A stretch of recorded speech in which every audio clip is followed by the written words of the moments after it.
그러니까 주식을 제가 그 일기를 1년간 써보면 어쩌겠나 맨 처음에 그렇게 이제 여기를 나왔었는데 네.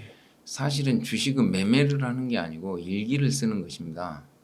그러니까 뭐 자꾸 매매를 하면 수익이 날 것 같지만 매매를 안 하고 한 1년 일기를 쓰다 보면 굉장히 수익이 나는 경우가 많고 네. 또 자기가 주식을 할 때 오늘 내일은 오를 거라고 생각했는데 떨어진 날이 많고 내일은 폭락할 거라고 생각했는데 오르는 날이 많은 것이 주식이라서 지금 현재 ST의 경우에는요 지금 이제 100% 이상 올랐기 때문에 매매는 이제 여러분 몫입니다. 여러분 몫이고 제가 어떻게 하면 이 일기의 과정에서 여러분한테 도움을 줄까 이런 마음으로 지금 하게 있습니다. 네. 자, 제가 창안한 기법 중에 685의 차트 기법이 있습니다. 이게 이제 685의 차트 기법인데요. 제가 이 파동 이론을 다 설명할 수가 없고 두 번째 파동 이론이 4구간 기법입니다. 이 ST의 주가는 지금 3구간을 넘어서 지금 현재 4구간으로 가고 있습니다. 이럴 때 이제 제가 여기 분 차트 120분 차트를 이렇게 띄워놨는데요. 계속해서 올랐다가 약간 조정받고 또 올라가고 또 올라가고 이걸 계속 반복을 하는데 보통 이제 4구간 기법을 저도 적용을 해서 평생 동안 딱 한 번 4구간 기법을 제대로 적용을 해서 한 5배 정도를 먹어본 적이 있습니다. 네. 근데 5배를 먹었는데 4배 정도를 먹었습니다. 4배. 그런데 사실 그 이후로 한 달 반 정도나 2달 정도에 또 거기에서 주식이 2배로 가는 것입니다. 그러니까 이게 4구간 기법에 진입하면 그 1구간, 2구간, 3구간이 굉장히 괴로운 구간이고 4구간 기법에 진입하면 급등락이 굉장히 심하지만은 만약 이게 이제 저도 많은 종목을 4구간 기법에 적용을 시켰지만 실패하는 경우가 엄청 많았어요. 그런데 진짜로 4구간 기법에 가버릴 경우에는 자기가 평생 어디 다른 데 가서 얻을 수 없는 수익이 여기서 날 수 있다는 것을 여러분들이 감안하셔가지고 ST를 봐보시기 바랍니다. ST의 경우에는 제가 이제 ST를 말씀드리겠습니다. ST의 경우에는요 뭐냐면 궁금한 게 있습니다. 네. 그 13구간하고 네. 4구간의 차이는 뭐예요?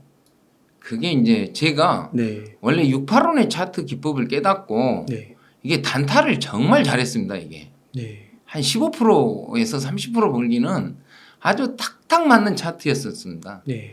그런데 이 상황에 주식을 이제 제가 원래 기본적 분석이 충실하다 보니까 굉장히 좋은 종목들을 주식을 할 거 아닙니까? 네. 그런데 주식을 팔고 나면 엄청 급등을 해버리는 거예요. 그래서 이제 주식을 적용을 해보니까 주식은 이제 제가 맨 처음에 깨닫게 된 동기가 뭐냐면 주식은 2번 떨어져야 그러는 거예요. 누가. 그래? 주식은 2번 떨어지는구나. 보통 이제 어떤 주식이 급락하는 주식이 있잖아요. 그럼 보통 사람들은 그 저점이라고 들어가는데 주식은 늘 그 한 번 급락을 한다든지 하락을 하면 다시 반등했다 또 떨어지는 성향이 있습니다. 그리고 또 그게 이제 하락을 하면 그냥 뭐 1, 2개월에 그 하락이 끝나는 게 아니라 길게는 2년, 좀 작게는 1년, 아니면 1년 반 정도 계속 2구간 하락을 만들면서 계속 하락하는 경향이 있습니다. 그러니까 주식은 함부로 저점을 짚는 게 아니에요. 그런데 이제 또 거기서 자기가 저점을 짚었지 않습니까? 그리고 나서 이제 3구간에 진입을 하면 이게 매집 구간이 되다 보니까 이게 급등락이 얼마나 심하든지요.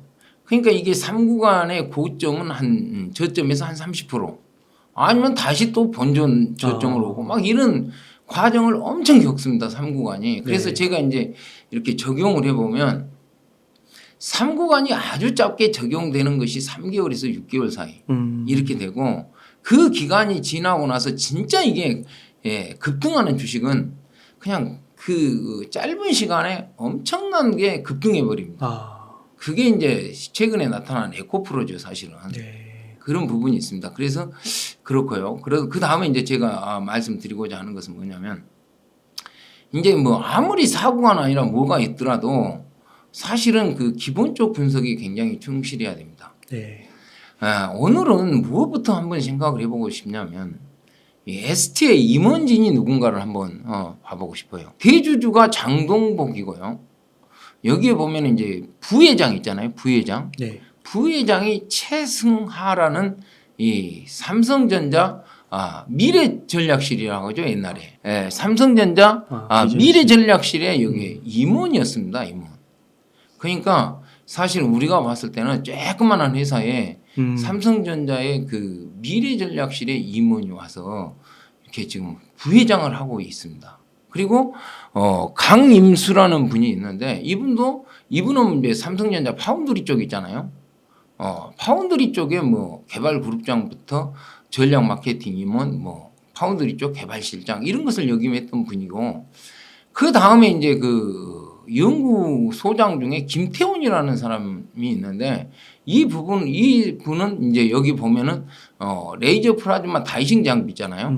특허가 나왔을 때 그 우수 특허 사례로 이게 그 소개되기가 굉장히 어려운 거거든요. 사실 한국 특허 개발원에서 특허 개발원에서 전략 개발원에서. 근데 그때 이제 그 인터뷰 기사로 사진을 내보냈던 사람이 이게 김태훈이라는 이분인데 이분도 삼성전자 출신입니다. 그래서 지금 연구 부분을 맡고 있고 굉장히 그런 부분에서 유능한 부분이 있습니다. 그래서 여러분들이 그 뭐냐면은 기업이라고 하는 것은 분석하면은 가장 먼저 그 경영자가 누군가, 대주주가 누군가, 임원은 누군가 이런 것이 기본적으로 바탕이 됐을 때 어떤 기본적 분석을 할 수 있는 것입니다. 그런데 그리고 여러분들이 이제 가끔가다 ST에 대해서 왜 그렇게 적자가 많냐 이런 이야기를 많이 하는데 보통 이제 그렇게 개발을 지속적으로 개발하면 연구 개발비가 들어갈 거 아닙니까? 그러면 그 연구 개발비를 보통 무형 자산으로 잡습니다. 그런데 그 순식간에 그 무형 자산을 갖다가 손실로 털어버리다 보니까 사실은 그 실질적으로 영업 활동을 통해서 그렇게 뭐 적자가 난 것이 그렇게 크지 않은데 작년도 적자라든가 뭐 실적이 단기적으로 좋아지지 않는 부분이 그런 부분이 있기 때문에 사실은 그 연구 개발해 놓은 것들이 어디 가겠습니까? 그 가치가. 그런 부분 한번 참고해 보시고요. 이제 여러분들이 좀 이제 지금 현재의 상황은요. 이것은 이제 IR 담당자가 누구나 없이 전화를 하면 가르쳐 주고 또 기업에서 IR을 하는 내용을 바탕으로 말씀을 드리자면 사실은 굉장히 헷갈립니다. 왜냐하면 지금 고압수소 얼리닝 장비 어떻게 됩니까? 그러면 지금 파이널 테스트 중입니다. 어쩔 때는 그렇습니다. 그러면 또 한번 물어보면 지금 파이널 테스트 끝났습니다. 그러니까 어디에다 초점을 맞출 수가 없어요. 근데 그 말이 틀린 게 아니거든요. 무슨 말이냐면 SK 하이닉스의 공업수소 어닐링 장비 파이널 테스트는 7월 중순에 끝났습니다. 이제 정확하게 보자면. 그래서 이제 ST하고 그러면 SK 하이닉스하고 서로 이제 그 결과를 놓고 어느 의견 교환을 했을 거 아닙니까? 그 다음에 이제 최종적으로 이제 그 파이널 테스트 결과를 가지고 이걸 이제 어떤 장비에 적용할 것인가 말 것인가 SK 하이닉스에서 그것을 결정하는 지금 과정이 있는데 그 과정은 정말 아무도 알 수 없다고 합니다. 그러니까 그 이상 우리가 알 수 있는 게 없습니다. 그리고 지금 현재 공합수소 어닐링 장비가 원래는 SK 하이닉스의 향으로 개발을 했는데 이제 삼성전자나 SK 하이닉스가 동일하게 어떤 장비에서 독과점을 엄청 싫어한답니다. 그러다 보니까 이제 HP, SP에서 이걸 독과점을 하다 보니까 삼성전자도 그러면 우리하고도 같이 하자 했는데 테스트 속도를 SK 하이닉스보다 훨씬 빠른 속도로 진행을 시켰다 그래요. 그러다 보니까 거의 동등한 위치에서 막 테스트를 해온 것 같아요. 그래가지고 이달 그 8월 중순에 삼성전자는 마지막 파이널 테스트가 끝난다고 합니다. 네. 그래서 이제 보면은 뭐 한 달이나 한두 달 후에 그 결과가 나오겠죠. 그래서 이제 그 부분은 이제 지금 현재 뭐 누구나 없이 그 IR 담당자한테 전화하면 알 수 있는 상황이고 그 이상의 부분에 대해서는 이게 이제 NDA라고 비밀 협약을 해갖고 지금 이게 개발이 진행되기 때문에 그 결과에 대해서 뭐 어떤 그보다 좀 더 깊숙한 이야기는 사실 그 비밀 협약 위반이 돼가지고 누구도 알 수 없는 것 같습니다. 그리고 이제 두 번째 이제 그러니까 이게 이제 사실은 이제 사실 ST가 주식이 급등했던 것을 내가 생각을 해보면 그 뭐냐면 HBSP가 주식이 급등을 해가지고 시가총액이 3조를 가보니까 아마 그런 영향이 있었지 않을까. 꼭 내가 뭐 추천을 해서 그걸 뭐 올랐다 이렇게는 생각하지 않습니다. 단지 이렇게 개발을 하고 있고 좋은 성과가 어떤 면에서는 이렇게 소문처럼 들려오는데 HPSP 주가가 급등해서 그러지 않는가. 그리고 이제 두 번째는 여러분들이 뭐냐면 그 PEALD 그러니까 그 HBM에 적용되는 기술이 여기에서 몇 가지가 있습니다. 그게 뭐냐면 공합수소 어닐링 장비를 ST는 어디에 적용하냐면 D램하고 랜드프레시에 적용하는 공합수소 어닐링 장비를 개발하고 있습니다. 그런데 HBM이라는 것이 사실은 메모리 쪽입니다. D램 쪽이요. D램을 이렇게 층으로 쌓는 층이기 때문에 그런 쪽에 이제 적용을 한다면 이게 이제 800도에서 900도 그리고 30기압 이상에서 어닐링을 하는 ST의 장비가 적합하지 않을까 이렇게 생각을 하고요. 두 번째는 뭐냐면 그러니까 2016년부터 2021년 3월 31일까지 이 뭐냐면 국책과제로 최초의 EUV 관련해 갖고 절단 장비 뭐 이런 장비를 국책과제로 해가지고 그것을 통해서 레이저 플라즈마 다이싱 장비도 국책과제가 2022년까지였고 지금 PEALD 관련한 국책과제가 2023년도까지입니다. 그런데 지금 현재는 이 두 종류 다 사실은 HBM의 아주 절실한 장비입니다. 그리고 이제 그 2016년부터 2021년도 3월 30일까지의 그 국책과제, 기나긴 국책과제를 통해서 또 개발된 게 하나 있는데 그게 이제 네오콘 장비입니다. 네오콘 장비를 제가 이제 이야기 들을 때, 이게 이제 독과점이라는 것입니다. 사실은 전 세계. 그래서 이제 제가 그때는 얼마입니까? 한 대당. 그러니까 한 1억 하고 또 납품을 해보니까 영업이익이 한 45% 정도 된다. 이렇게 이야기를 듣고 또 이제 뭐 어디 뉴스에나 다 그게 나와 있는데 그 2022년도에 삼성전자 그 파운드리 쪽에 있지 않습니까? 테스트가 끝나고 거기 납품한 것이 1차 납품이었습니다. 그리고 이제 2차는 뭐냐면 2023년도 이제 파운드리 쪽 말고 메모리 쪽 전체를 갖다가 이제 모든 라인에다 이렇게 테스트를 해가지고 테스트하면 통과된 게 있고 또 시작하는 게 있고 그게 굉장히 그러니까 파운드리에 비해서 삼성전자가 메모리나 이 부분에 그 라인이 굉장히 크기 때문에 여기에 들어가는 장비가 훨씬 많답니다. 그런데 그것을 이제 2023년도까지 마감을 한다고 이렇게 제가 이제 듣고 이것이 이제 끝나고 나면 이게 세계적으로 독과점이고 실질적으로 다 이제 그 습도를 조절하는데 질소가스를 사용하는데 여기는 질소가스를 사용할 필요가 없고 또 이제 질소가스를 사용하지 않다 보니까 유해하지 않고 그래서 이제 그 금전적으로 이 운영하는데 절감 효과가 그 비용 절감 효과가 엄청 크다는 거예요. 그리고 전 세계 반도체 생산 업체에서는 다 이것을 이제 적용을 해야 될 때가 온다. 그렇기 때문에 우리 1억이지만 이 규모가 엄청 크다고 이렇게 이야기를 들었을 때 사실 이게 이제 주가에 반영되는 것도 없고 뭣도 없었는데 사실 이것도 HBM을 이렇게 투자를 하게 되면 이 습도 조절 장비로 이게 들어가야 되는 그런 부분이 있습니다. 왜냐하면 이게 EUV 공정과 연관돼서 개발된 거예요. 사실은 이 습도 제어 장비가. 그런데 이제 그런 부분이 있고요. 그래서 지금 현재 이제 제가 다이싱 장비는 아까 이야기했듯이 이미 특허가 나 있으니까 더 그 이상의 우리가 할 수 있는 게 없습니다. 왜냐하면은 그러고 나면 이제 사실은 이제 직접 이제 생산 라인에 테스트하고 뭐 하는데 이게 다 비밀 협약이라서 누가 알 수 있는 게 없어요. 그런데 단지 뭐냐면 지금 그 국책과제로 2016년부터 2023년도까지 하고 있는 PEALD는 2023년도 이제 성공적으로 2023년도까지 성공적으로 마무리하면은 2024년도에 라인에 적용하고 양산 조정에 들어간다 이렇게 이야기를 듣고 있습니다. 그러면 이 부분이 이제 이렇게 된다는 거 하는 것은 이제 이미 레이저 플라즈마 다이싱 장비는 이것보다 한 1년 정도 더 빠르니까 그것이 어떻게 적용될지는 앞으로 지켜봐야 될 것 같고요. 제가 이제 그래서 깜짝 놀란 것은 뭐였냐면 이게 이제 그 ST가 국책 과제를 엄청 하고 있거든요. 사실은. 네. 왜냐하면 국책 과제라고 하는 것을 딱 쳐보면요. 그 기업을 알 수가 있어요.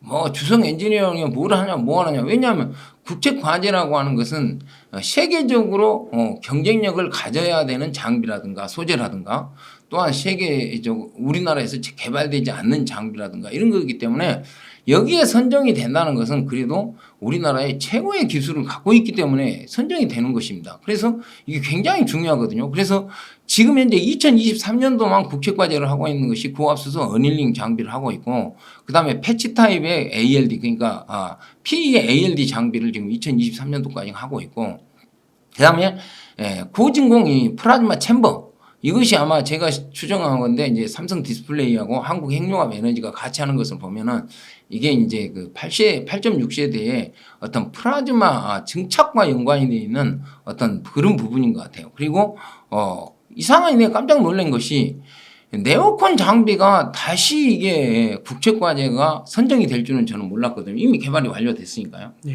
그런데 네오콘 장비를 보다 더 기술을 업그레이드 시키는 부분에 있어서 이게 국책과제로 선정이 이번에 됐습니다. 그래서 왜 이게 선정이 됐냐고 하니까 이게 세계적으로 독과점이고 또 이것은 업그레이드 시키다 보면 국가적으로 굉장히 유리하기 때문에 그런다 해가지고 이게 이제 됐는데 그래서 네오콘 장비 있잖아요. 네오콘 장비에 대해서 이렇게 국책과제를 이렇게 이제 제가 검토를 해보고 그 검토를 해보니까 네오콘 장비의 특허가 두 건이 있거든요. 특허는 있는데 이게 보면은 네오콘 장비의 특허를 보면은 여기 보면은 초방막 반도체 패키징에서 비접촉식 표면 연마 및 절단 기술 개발. 그러니까 이게 우리 생각에는 그냥 습도만 조절하는 것 같은데 사실은 여기 5년간 있지 않습니까? 이게 그러니까 거의 6년에 가까운 지금 현재 초방막 반도체 웨이퍼 비접촉식 표면 연마 및 절단 기술 개발 이게 2016년부터 있었던 이 기술을 가지고 지금 네오콘 장비가 이 특허가 났다는 것을 여기서 보여주고 있습니다. 네. 그래가지고 또 이제 2021년도에 보면은요, 2022년도에 난 특허를 보면은 이것은 2020년부터 2021년 3월 30일 있잖아요. 네. 여기도 마찬가지로 국책과제를 통해서 이게 이제 사실 개발됐다고 이렇게 나와 있습니다. 그래서 지금 단기적으로 가시적으로 나타나는 것은 네오콘 장비하고 고압수소 어닐링 장비가 사실은 우리가 생각할 때는 뭐 HP, SP가 있으니까 고압수소 어닐링 장비는 대단해 보이고 네오콘 장비는 그걸 안 해 보일 수 있을지 모르지만 그런 부분에서 이 회사의 그 주가는 이제 지금부터는 이제 제 손을 떠났다고 봐야죠. 그런데 하여간 저는 앞으로도 주식이 굉장히 크게 주가가 상승할 여지가 있다. 또 여기에서 이제 눈에 가시적으로 나타나고 있는 게 프로브 장비입니다. 프로브가 이제 CMS인데 CMS에 이렇게 납품을 하는 부분이거든요. 한 1년에 이게 이제 850대 정도를 이렇게 CMS에서 만드는데 프로브 장비를 만드는데 그 부분에 있어서 이제 ST가 그 협력업체로 등록이 1차에서는 1등을 했는데 2차 평가에 대해서는 아직 나타나고 있지 않는데 이것을 보면은 좀 왜 CMS에 프로브 장비가 엉뚱없이 들어가는가를 볼 수 있을 것 같아요. 뭐냐면 여기 보면 최승하 부회장이 갖고 그 경력에 보면 삼성 디스플레이 이렇게 써져 있거든요. 이게 뭐냐면 삼성 디스플레이하고 삼성전자에 장비를 납품하는 계열사가 CMS입니다. 그러다 보니까 이런 것과 연관되고 또 기술과 연관되어서 프로브 장비가 이제 또 가시화되지 않는가 이런 생각을 해보면 뭐 주식은 여러분들이 이제 지금은 뭐 100% 이상 올랐기 때문에 제가 오른다 떨어진다 할 수는 없지만 제가 맨 처음에 여기 와서 1년 동안 쓰면서 목표 주가를 굉장히 높게 이야기를 했었던 기억을 여러분들 하실 것입니다. 네. 그러니까 저는 이게 주식을 보유해 가지고 이 좋은 주식을 뭐 굳이 매매할 이유가 뭐가 있는가 그냥 보유하고 가다 보면은 뭐 주식이 떨어졌는지 너무 많이 올랐으니까 그것도 이제 뭐 내가 받아들여야 될 것이고 또 오른다고 하면은 제가 봐서는 이 고압수소 어닐링 장비 하나로 지금 HPSP가 시가총액이 3조가 넘기 때문에 이 회사도 이제 어찌됐든 SK 하이닉스에서 발표하는 결과라든가 삼성전자에서 발표하는 결과는 제가 알 수 없는 영역 아닙니까? 만약 발표를 해서 좋게 된다면 이게 좋은 결과가 나온다면 정말 큰 주가 상승이 다시 또 나타나지 않을까 이렇게 생각을 하고 여러분들께서는 그 결과가 나쁘게 나오는 것도 어차피 주식 투자니까요.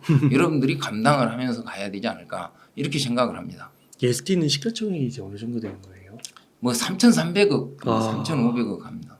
근데 이제 사실은 그렇지 않습니까? HPSB는 통합 수소 어닐링 하나로 3조 몇천억인데 사실은 그 ST는 뭐 적자에 사고 진짜 보면은 볼 것도 없는 회사 같고 네. 뭐 전환사채가 많고 막 그런 상황에서 보면은 사실 투자 대상이 될까 싶기는 하지만 상당히 그 장비들이 다양하고 그리고 여기서 개발하는 장비는 이렇게 보면은 범세계적인 장비입니다. 세계에서 몇 개 되지 않는 장비라든가 뭐 세계에서 거의 뭐 이렇게 독보적인 장비들을 개발하고 있기 때문에 하나가 실패하더라도 그 다음에 또 장비들이 있고 하니까 어떤 투자 대안이 되지 않을까 이렇게 생각합니다. 아, 네. 그러니까 저는 이제 그 SK 하이닉스에 대해서 제가 이렇게 간략하게 말씀을 드리자면은 지금 현재 뭐냐면은 이런 생각을 한번 해봤습니다. 왜 그 보통 그러거든요. 실적 발표를 하잖아요. 그러면 이제 삼성전자라든가 SK 하이닉스가 어쩔 때는 실적이 엄청 좋게 발표될 때가 있고 굉장히 안 좋게 발표될 때가 있거든요. 근데 굉장히 안 좋게 발표되면 주가가 떨어질 것 같은데 사실 막 언론에서 엄청 좋게 이야기하기 때문에 실적 발표해놓고 보면 주가가 굉장히 급등을 합니다. 그리고 나서는 이제 계속 떨어지는 그런 성향이 항상 있었거든요.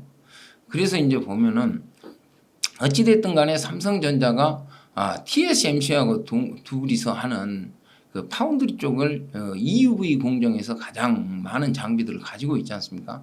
이런 부분에서는 삼성전자를 바라볼 게 있지만 사실 또 이제 그 수율 부분에 대해서 굉장히 많은 좋은 쪽의 뉴스들이 많이 나와요. TSMC를 앞서니 어쩌니 그런 말들도 많은데 사실 이게 파운드리 쪽에서 패키징 쪽의 그 기술 격차는 이번에 뉴스를 보니까 뭐 10년이다고 이렇게 나와 있더라고요. 네. 그리고 사실은 그 초창기에 그 EUV 공정에 이렇게 장비를 들여와서 그러니까 TSMC는 전용 라인이니까 굉장히 많은 이렇게 폐기 처분을 통해서 그 EUV 공정에 익숙해져 있었다면 사실은 그 삼성전자는 D램 라인을 이렇게 빌려서 쓰는 형태로 이 EUV 이 장비를 돌렸기 때문에 사실은 여기에서 기술 격차도 굉장히 벌어져서 제가 보는 관점에서는 TSMC를 수율 측면에서 무슨 따라잡는다 뭐 한다는 것은 굉장히 어려운 과정이 있다.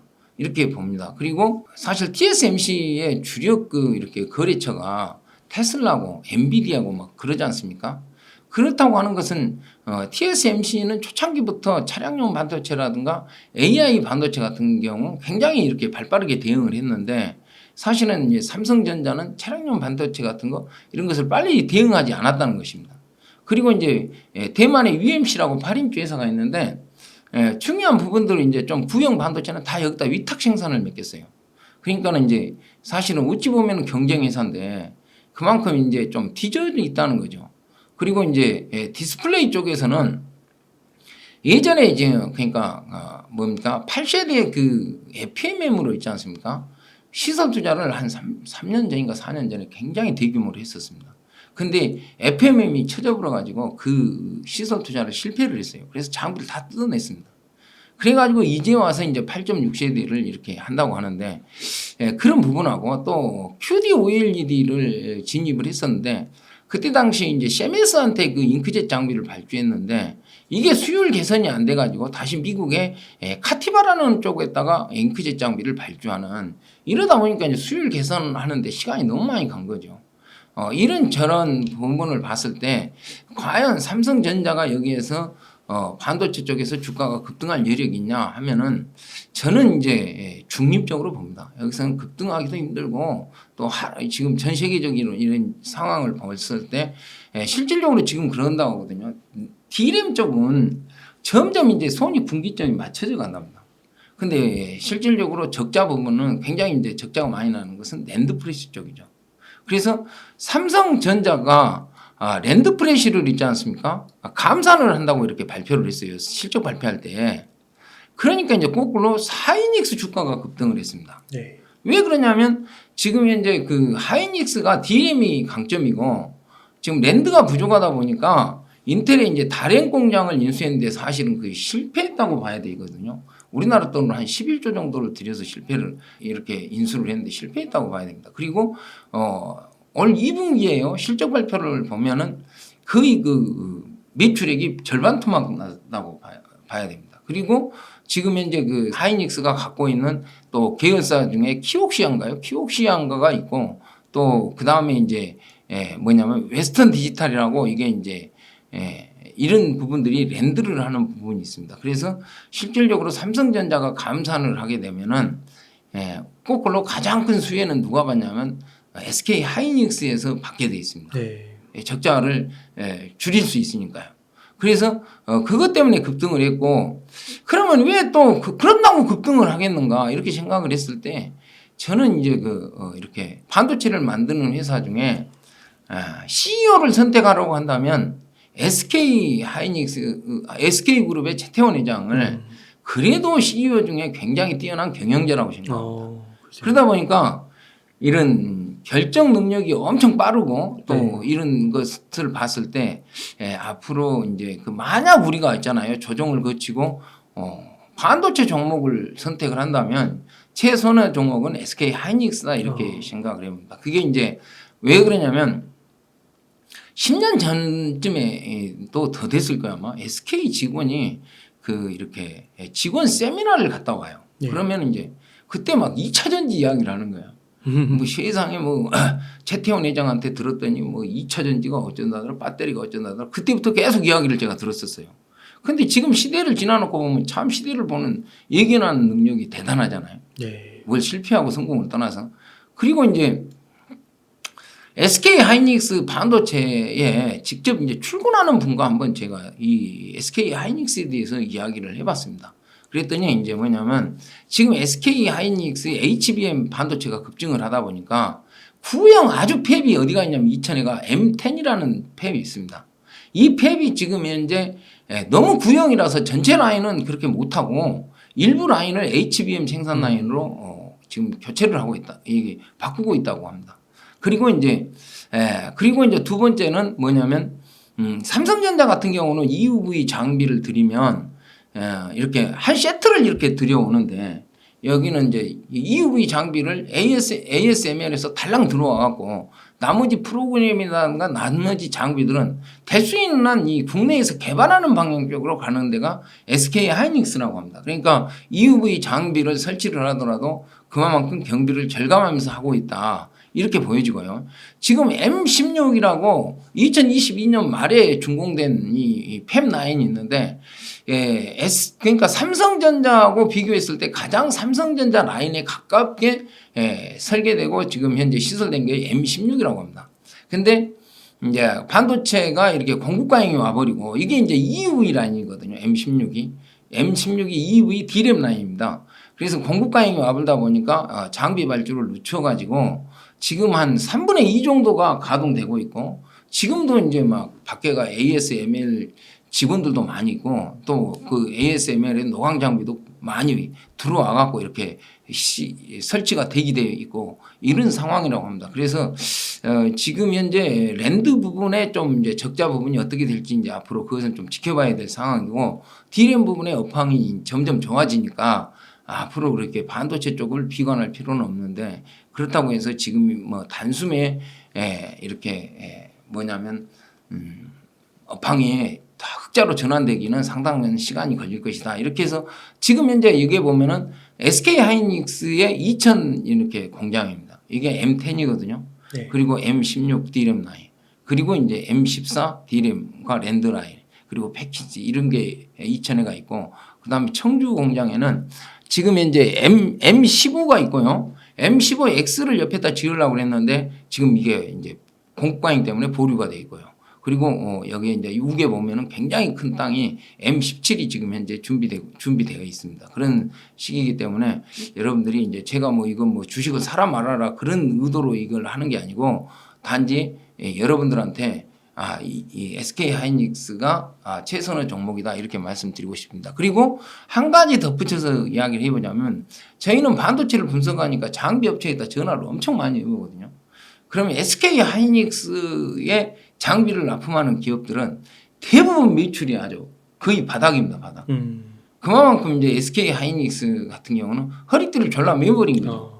그러니까 이렇게 어려울 때는 가만히 생각해보니까 허리띠를 졸라매면 나중에 어떻게 하겠냐 하겠지만 어려울 때는 허리띠를 졸라매는 그것도 굉장히 경쟁력이다. 계속해서 시설 투자를 해서 공급과잉을 더 유발시키고 더 어렵게 만드는 것보다 그래서 이런 허리띠를 졸라매는 능력까지를 봤을 때 SK 하이닉스가 반도체 종목 중에서는 그래도 최선의 종목이다 이렇게 말씀드리고 싶습니다. 그 뉴스에 보면은 그 재무 상태가 안 좋다, 네. 적자가 심하다, 뭐 이런 얘기들이 있잖아요. 그러니까 이제 그 부분은 네. 이렇게 돼 있습니다. 왜냐하면 하이닉스 같은 경우는 지금 현재 그 이번 과정에서 전기회가 3조 4천억이 적자였고 이번이 2조 뭐 8천억이니까 거의 그러니까 6조 정도 적자가 났지 않습니까? 그런데 이제 자본총계상으로 보면 자본총계라든가 이런 걸 보지 않습니까? 그리고 재고자산이 증가하는 것을 보면은 사실은 그 재무상의 리스크는 상당히 큽니다. 근데 이번에 이제 하이닉스를 살려낸 것은 그래도 HBM이라든가 HBM이 사실은 그 매출이 차지하는 비중은 얼마 안 된답니다. 굉장히 적은 부분인데 HBM이라든가 AI 뭐 반도체라든가 이런 것을 통해서 앞으로 이제 반도체 수요가 전기차도 있고 여러 가지 관점에서 보면은 반도체 수요는 급증할 수밖에 없고 네. 또 그 최태원 회장의 어떤 그 약간의 실패가 인텔 인수가 실패인데 그 정도 되면은 충분히 이겨낼 수 있는 어떤 8분 능선은 넘어왔지 않는가. 이거 가지고 이제 주식을 자꾸 이제 악재처럼 생각하게 되면 주식을 파는 것 외에는 다른 것도 없으니까 뭐 팔고 이제 더 좋은 종목이 있어서 가는 것은 상관이 없지만 SK 하이닉스에 장기 투자하신 분들은 이런 내용쯤은 알고 투자하는 게 좋지 않을까 이렇게 생각을 해봅니다. 삼성전자랑 비교했을 때는 SK 하이닉스가 더 선호가 되시는 거네요.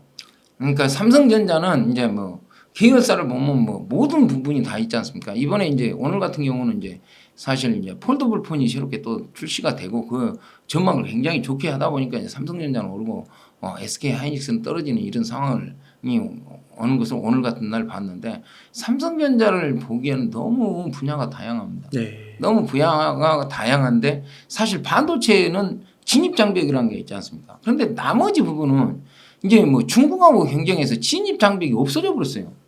대부분. 네. 그러다 보니까 긴 흐름에서 보면은 오히려 반도체 하나만 있는 SK 하이닉스가 훨씬 상승 관점을 전망하기가 좋은 반도체 회사가 아닌가 이렇게 생각을 해봅니다. 한국 알코올은요, 저는 이제 이렇게 생각합니다. 왜냐하면 우리나라에서 상당히 여러분도 뭐 내용을 보면 아시겠지만 대주주 리스크 해갖고 회자되는 종목 중에 한국 알코올입니다. 그래서 누구도 한국 알코올을 추천을 하지도 않고 그런 종목입니다. 그런데 왜 이제 추천을 하게 됐냐면 첫째는 저는 그렇습니다. 주식을 볼 때 본전을 할 수 있느냐는 것입니다. 한국 알코올을 자본총계상으로는 4천 몇백억의 자본총계인데 땅이 1,500억이나 1,000억 정도 하는 것이 장부가액이 40억이 잡혀 있으니까 땅값 더하기 이제 앞으로 퓨릿이 상장을 해가지고 그게 이제 시가총액이 얼마가 나오면 이제 그 자본 총계가 기본적으로 한 6천억, 몇 천억, 이제 땅값까지 더하면 뭐 8천억 이렇게 가야 맞을 겁니다. 자본 총계가.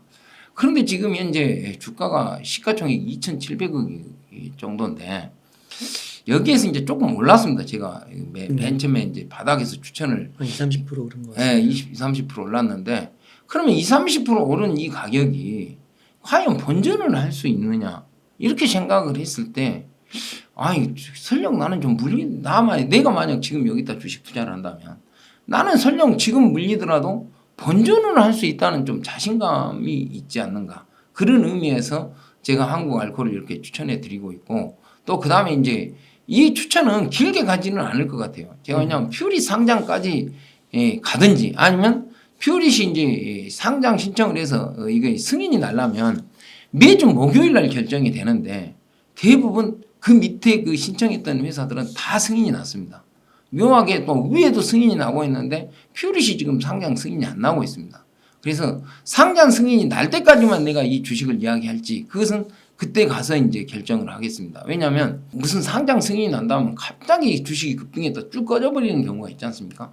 그런데 이제 또 쭉 꺼져버렸는데 거기 와서 또 제가 이제 뭐 이 주식이 어떻네 저 주식이 어떻네 하는 것은 좀 그러니까요. 그때 상황을 지켜보고 만약 급등을 해버리면 그 부분에 이제 제가 이제 여기에서 더 왈가불가하는 것이 좀 좋지 않을 것 같아서 하여간 제가 그때 가서 결정을 하겠습니다. 그런데 이제 오늘은 무엇을 지켜보라고 말씀드리고 싶냐면 원래 충청남도 예산하고 그러니까 충청남도하고 한국알코올그룹이 MOU를 체결을 했는데 무슨 MOU냐면 일반 제2산단에다가 6만 평의 땅에다가 공장을 짓는다는 MOU입니다. 그러면 6만 평의 땅, 이게 6만 평이거든요. 이 땅이거든요. 이게 충남 예산에가. 그러면 6만 평의 땅에다가 이 이제 한국 알코올도 공장을 짓고 여기 보면은 이렇게 나와 있습니다. 여기 보면은 한국 알코올이 이제 이렇게 제2산단에다가 이렇게 그러니까 이 산단이 언제까지 끝나냐면 2024년도까지 땅이 이렇게 산단이 만들어져서 그 다음부터 투자가 들어가는데 이 이제 이게 한 한국 알코올이 분양받은 것이 한 6만 평 정도 됩니다. 6만 평. 그러니까 네. 어마어마한 건죠 사실은. 6만 평 사실 막상 가서 6만 평을 보면은 어찌 보면 지평선 끝터리까지 간다고 보면 됩니다. 굉장히 큰 것입니다. 6만 평이라는. 네. 그래서 이제 지금 현재 한국 알코올이 전 계열사가 갖고 있는 모든 공장을 다 해도 6만 평이 안 될 겁니다. 많이 되면 한 3만 평 될 것인데 6만 평에다가 이렇게 투자를 한다고 하거든요. 그런데 실질적으로 한국 알코올에서는 무엇을 투자할지는 전부 다 함구하고 있습니다. 그 대신에 이제 이야기를 전화를 해보면 기존의 공장은 완숙 단계여갖고 더 이상의 성장성을 기대할 수 없기 때문에 신사업을 하기 위해서 이 단지를 조성을 했다고 그래요. 그래서 2년 뒤에 뭔가 신사업을 6만 평에 했다 하면 어마어마한데 한국 알코올도 투자를 하고 ENF 테크놀로지라고 계열사도 투자를 하고 퓨리 또 여기다 이제 같이 공장을 짓습니다. 그런 부분을 봤을 때 2년 뒤를 바라보자면 2024년도 이후에는 이제 공장을 지으니까 뭘 짓겠다고 이제 짓기 시작할 거니까 2025년도부터 짓든지 그러면 좀 장기적으로 본다면은 그 6만 평이라고 하는 것은 너무 어마어마한 땅이기 때문에 한국 알코올 전체 그룹의 시너지가 나타날 수가 있다. 아까 말씀드렸다시피 지금 현재 여기가 뭐 부동산 투자 자산이라고 해갖고 미국의 1998년하고 2017년에 돈을 가져갔는데 그것이 지금 현재 그때 가져간 장부가 그대로 잡혀져 있습니다. 네. 그러니까 이게 이제 실질로 재평가되면 엄청나게 커질 거 아닙니까? 그리고 이제 지분배 평가가 있고 이제 그 퓨릿은 상장하더라도 연결 재무제표로 들어오기 때문에 아마 이제 그 상장 가치가 이제 자본총계로 포함이 되겠죠. 그러면 자본총계가 지금도 4,730억입니다. 이 정도 자본총계가 큰 회사가 별로 드물거든요. 네. 그러면 사실은 진짜 이 회사가 진짜 갔다면 뭐 시총이 뭐 5천억은 갔어야 이렇게 맞는데 아직도 이제 굉장히 이제 시가총액이 낮다는 거죠. 일단 저평가가 너무 극명하다는 것입니다. 그리고 이 회사의 특징이 뭐냐면 맨 처음에 미국에 가서 부동산을 살 때부터요 다 빚으로 샀어요. 네. 그리고는 절대 이 빚을 안 털어요. 이 회사는 워낙 돈이 많으니까 빚을 털어보려고 생각하면 완전 무차입 경영이 되는 회사거든요. 네. 근데 안 털어요. 그럼 왜 그러냐면 임대 수입을 받아갖고 이자를 내면은 임대 수입이 확 줄어들어 볼 거 아닙니까? 네. 막 그런 것을 생각하는 거 봐요. 주주들이 이것을 모르게끔 한국에서 그러는지 몰라도 네. 그래서 이게 이제 미국의 부동산도 이 회사가 뭐가 됐든 간에 달러로 이제 빚을 내서 사다 보니까 그리고 이제 원료 중에 굉장히 중요한 게 에탄올입니다. 에탄올 가격이 떨어지고 환율이 있지 않습니까? 이렇게 떨어지면 우리나라 환율이 강세로 가잖아요. 그러면 실적이 엄청 좋아집니다. 왜냐하면 에탄올 수입하는 수입가도 낮아질 뿐만 아니라 이 부동산 담보대출 받은 거 있잖아요. 이것에서도 이제 환차 이익이 생기지 않습니까? 그래서 지금은 3분기부터는 굉장히 실적이 좋아지는 그런 요건 속에 들어와 있고 지금 트러스트 자산운용이 8.33% 산 다음에 이렇게 이제 기관 투자가들 트러스트 자산운용이 사는 그 창구를 보면은 지금 한 10몇만 주는 사 있거든요. 다시. 네. 그러면 이제 거의 9% 됐다는 소리 아닙니까? 지금 보면은 네. 그렇게 봤을 때 트러스트 자산이 이번에 이제 만약 연말에 가면 요구하는 것은 저는 배당이라고 생각을 하거든요. 그러면 배당을 트러스트 자산 운용하고 어떤 협상을 할지는 모르지만 배당이 왜 이 주식이 작년도에도 어느 정도 하다 확 떨어져 버리냐면 그 100원 주는 배당도 굉장히 낮은 배당인데 실적이 안 좋아졌다고 50원 배당을 준 겁니다, 주사. 네. 그러니까 누가 투자하겠습니까? 그런데 이제 이 트러스트 자산 운용하고 소액 주주 하는 사람들이 우리 배당을 더 받게 운동을 하자 하니까 작년도에는 트러스트 자산 운용이 공식적으로 답변하는 것이 뭐냐면 사회이사를 선임하고 그 사회이사가 이 회사 감사거든요. 김현장 출신에. 네. 그래서 이 사람을 여기다 사회이사를 2022년도는 선임하는 것이 단계고 2023년도는 또 다른 것을 이렇게 해서 한 단계 한 단계 밟아간다 그래서 그 배당 요구를 안 하는 것 같습니다. 이게 사회이사를. 그래서 올해는 분명히 배당 요구를 한번 하지 않을까 이렇게 생각을 하고 퓨릿의 경우에는 이제 제가 늘 이야기하는데 이것은 사실 현실화되지 않는 이야기입니다. 2차 전지에서 네. NMP라고 하는 것이 굉장히 중요합니다. NMP가 유기용제입니다. 그러니까 일종의 산업용 알코올을 초산 에틸을 한국 알코올에서 다 만드는데 이런 유기용제가 그 실질적으로 알코올 그러니까 신라에 이게 녹는 것입니다. 이게 그러니까 다 같은 유형이에요. 그래서 우리나라에서 만약 NMP를 제품을 만든다면 가장 잘 만드는 회사가 사실은 한국 알코올인 거죠. 그런데 이 NMP는 바스프하고 SIP라고 하는 회사가 거의 독과점입니다.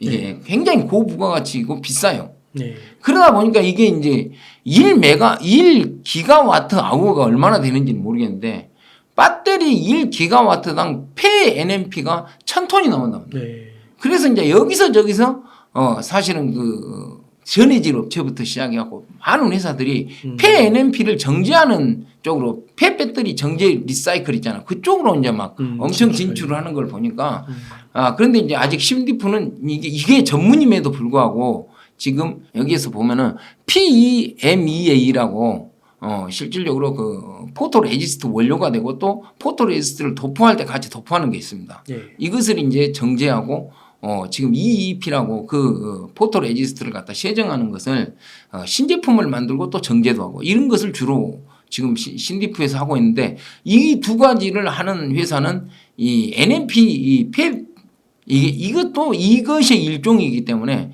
진출만 하면 금방 할 수 있는 것입니다.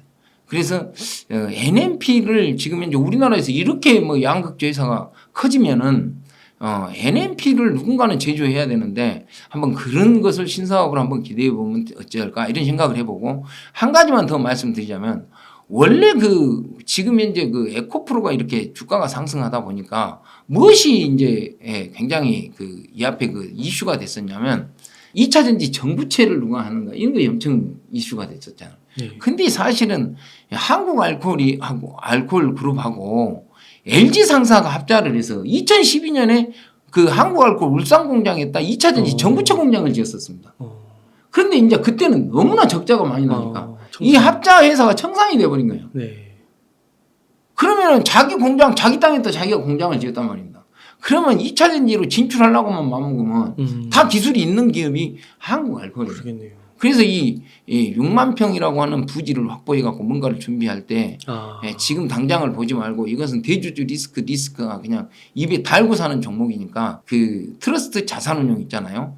그게 이제 어떻게 지분을 공격적으로 매수하는 거예요. 굉장히 제가 말했듯이 공격적으로 매수할 거라 했는데 진짜 공격적으로 매수를 했습니다. 이 트러스트 자산운용이. 네. 근데 사실은 이제 13,000원이 넘어가니까 창구가 미래에셋 창구던데요. 미래에셋 창구에서 아침에 원 없이 때려버려요. 주식을 다 팔아버려요. 그러고 나서 오후에 쭉 떨어진 상태에서 다시 주식을 매수를 하더라고요. 그러면서 주가가 이제 그렇게 되면은 사실 원 없이 팔아보니까 주가가 오를래야 오를 수가 없는 거 아니겠어요? 네. 그래서 실질적으로 이제 이런 트러스트 자산운용 같은 데서 주식을 싸게 사기 위한 어떤 방편으로 그런 일들이 일어나지 않는가 이렇게 추론은 해보는데 정확하게는 모르겠어요. 네. 지금 현재 이게 눌림목에서는 계속 그런 현상들이 벌어지고 있습니다. 그래서 앞으로 주가가 여기에서 눌림목이 지나고 나고 또 트러스트 자산운용이 지분 공시를 해서 만약 지금은 단순 투자 목적으로 돼 있는데 경영 참여로 만약 선언을 한다든가 그러면 주가가 한 단계 레벨업 되지 않을까 이렇게 생각을 해봅니다. 아, 네. 감사합니다. 아, 그러면은 작가님 마지막으로 시청자님들께 좀 하고 싶으신 말씀이나 강조하고 싶으신 말씀 있다면 부탁드리겠습니다. 그러니까 저는 그렇습니다. 저는 이제 여러분들 좀 뭐 이렇게 신기하게 생각할 수 있는데 주식을 매매를 거의 하지 않습니다. 네. 그런데 선택을 할 때 엄청 신중하게 선택을 합니다. 근데 선택할 때요. 그 지금 ST가 100% 이상 올랐으니까 ST가 올랐다 가지. 선택할 때 선택해놓고 주식은 그 다음에 폭락했습니다. 여기 와서 방송하고도 폭락을 했습니다. 사실은 주식이. 네. 그래서 주식의 미래는 굉장히 알다가도 모를 일입니다. 예? 그런데 실질적으로 그래서 가장 주식을 선택하는 기준이 뭐냐면 본전을 할 수 있냐. 본전에 대한 용기를 가져야 됩니다. 본전에 대한. 그러다 보면은 다른 것을 또 꿈꾸고 하는 것이지 본전도 못할 것을 종목을 선택을 해가지고 욕심만 가지고 선택해서 한다고 해서 주식 투자가 잘 되는 게 아니거든요. 그래서 본전 개념의 의식이 굉장히 강합니다. 좋습니다. 또 여러분들이 이제 이렇게 주식을 보면은 옛날부터 우리 시장에서 보면은요. 네. 그 무자본 M&A 뭐 이런 이야기들이 많이 있지 않습니까? 뭐 조폭이 뭐 코스닥을 인수를 했다든지. 그러면 이제 우리가 분석을 하다 보면 그런 유형의 주식들이 많이 보이거든요. 네. 많이 보이면 사실 그들은 어떤 주식을 매매를 하는가를 봐봐야 돼요. 왜냐하면 그들이 매매하는 종목이 의외로 크게 급등을 하거든요. 대부분. 그러면 그 세력들이 이 매매하는 거 보면 무자본 M&A를 한다는 것은 자본 총계가 엄청 낮은 종목, 부실한 종목입니다. 그러면 내는 반대로 무엇을 선택하면 좋습니까? 자본 총계가 한국 알코올처럼 높고 네. 그 건실한 종목을 선택하면 되잖아요. 나는 반대로. 네. 그러면 그들이 이제 부실한 종목을 가지고 이렇게 매매를 할 때 옛날에는 그냥 그 회사에 있는 돈을 다 이렇게 빼먹는 식으로 해갖고 구속되고 이런 일이 비일비재했는데 지금은 다 이들이 합법적으로 주식을 하고 합법적으로 경영을 합니다. 그럼 어떻게 하냐? 아주 우리나라에 뛰어난 연구 실적을 갖고 있는 뭐 어떤 사람이라든지 이런 사람을 영입을 해갖고 신사업을 하는 거죠. 실질적으로 신사업을 하고 그렇게 되면 주가가 엄청나게 급등을 하거든요. 그러니까 그러면 이 회사는 어쩌냐? 대부분 적자 회사가 갑자기 좋아져서 주식이 급등할 거 아닙니까? 네. 그러니까 우리 생각에 주식을 봤을 때 실적이 좋다. 배당을 많이 해준다. 그렇게 해서 주식 투자를 해서 대부분 낭패를 봅니다. 왜냐하면 다 주가에 반영돼 갖고 주가가 급등해 있는데 주식 투자의 실패를 보면은 그 나쁜 종목에 들어가 갖고 실패하는 것보다 우량주에 들어가 갖고 실패하는 경우가 더 많아요. 네. 그래서 주식은 늘 역발상 개념에서 생각을 해야 된다. 내가 자본 총계라든가 이런 것을 분석을 하면 내가 본전을 할 수 있다는 그런 밑받침이 생기고 그 다음에 이 적자가 났다 하면 그걸 너무 눈높이를 크게 갖지 말고 적자가 나면 이 회사가 어떤 식으로 흑자가 날 수 있는가. 특히 기술주는요 빤합니다. 특허청 가서 특허 딱 눌러보면 이 회사 뭔 특허 갖고 있어 딱 답이 나오고. 네. 두 번째 국책과제 딱 눌러보면 답이 나옵니다. 왜냐하면요 아무리 시가총액이 높아도요 고도의 기술이 없으면 국책과제 한 건도 못 다 있는 회사들이 있어요. 근데 맨날 적자고 희한한 회사가 딱 국책과제를 들어가서 보면은 우리나라 삼성전자나 할 만한 그런 국책과제를 하고 있거든요. 그게 ST였어요. ST. 그래서 반드시 국책과제를 한번 딱 치고 들어가 본 것이 기술주의 투자에 대한 것은 그것이 기본 마인드라고 생각합니다. 왜냐하면 그것을 개발한다고 해서 그게 다 되는 게 아니에요. 실질적으로 개발에 실패하는 것도 엄청 많고 국책과제 그 돈만 낭비해갖고 이제 없어져 버리는 기술도 엄청 많습니다. 그런데 그래도 그것을 수주한다는 것은 그만한 그 심사위원들을 통과해서 국책과제에 선정될 만한 기술이 있다는 것이기 때문에 그런 관점에서 이렇게 리스크를 줄여갖고 하면은 적어도 본전을 할 수 있는 주식 투자를 하지 않을까 이렇게 생각을 해봅니다. 또 본전을 하면 마음 편합니다. 네. 주식은 마음이 불편해서 손해보지 마음 편하면은 늘 이익이 나는 것이 주식입니다. 네. 이상입니다. 네, 이렇게 해서 오늘 EST와 한국알코올 그리고 또 SK하이닉스로 보는 반도체 전망 그리고 4구간 기법 등등 많이 소개시켜 주셨는데요. 시청자님들께서 많은 도움 되셨을 거라 확신합니다. 예. 작가님 오늘도 감사드립니다. 예. 그러면 이것으로 오늘 인터뷰 마치도록 하겠습니다. 감사합니다. 예.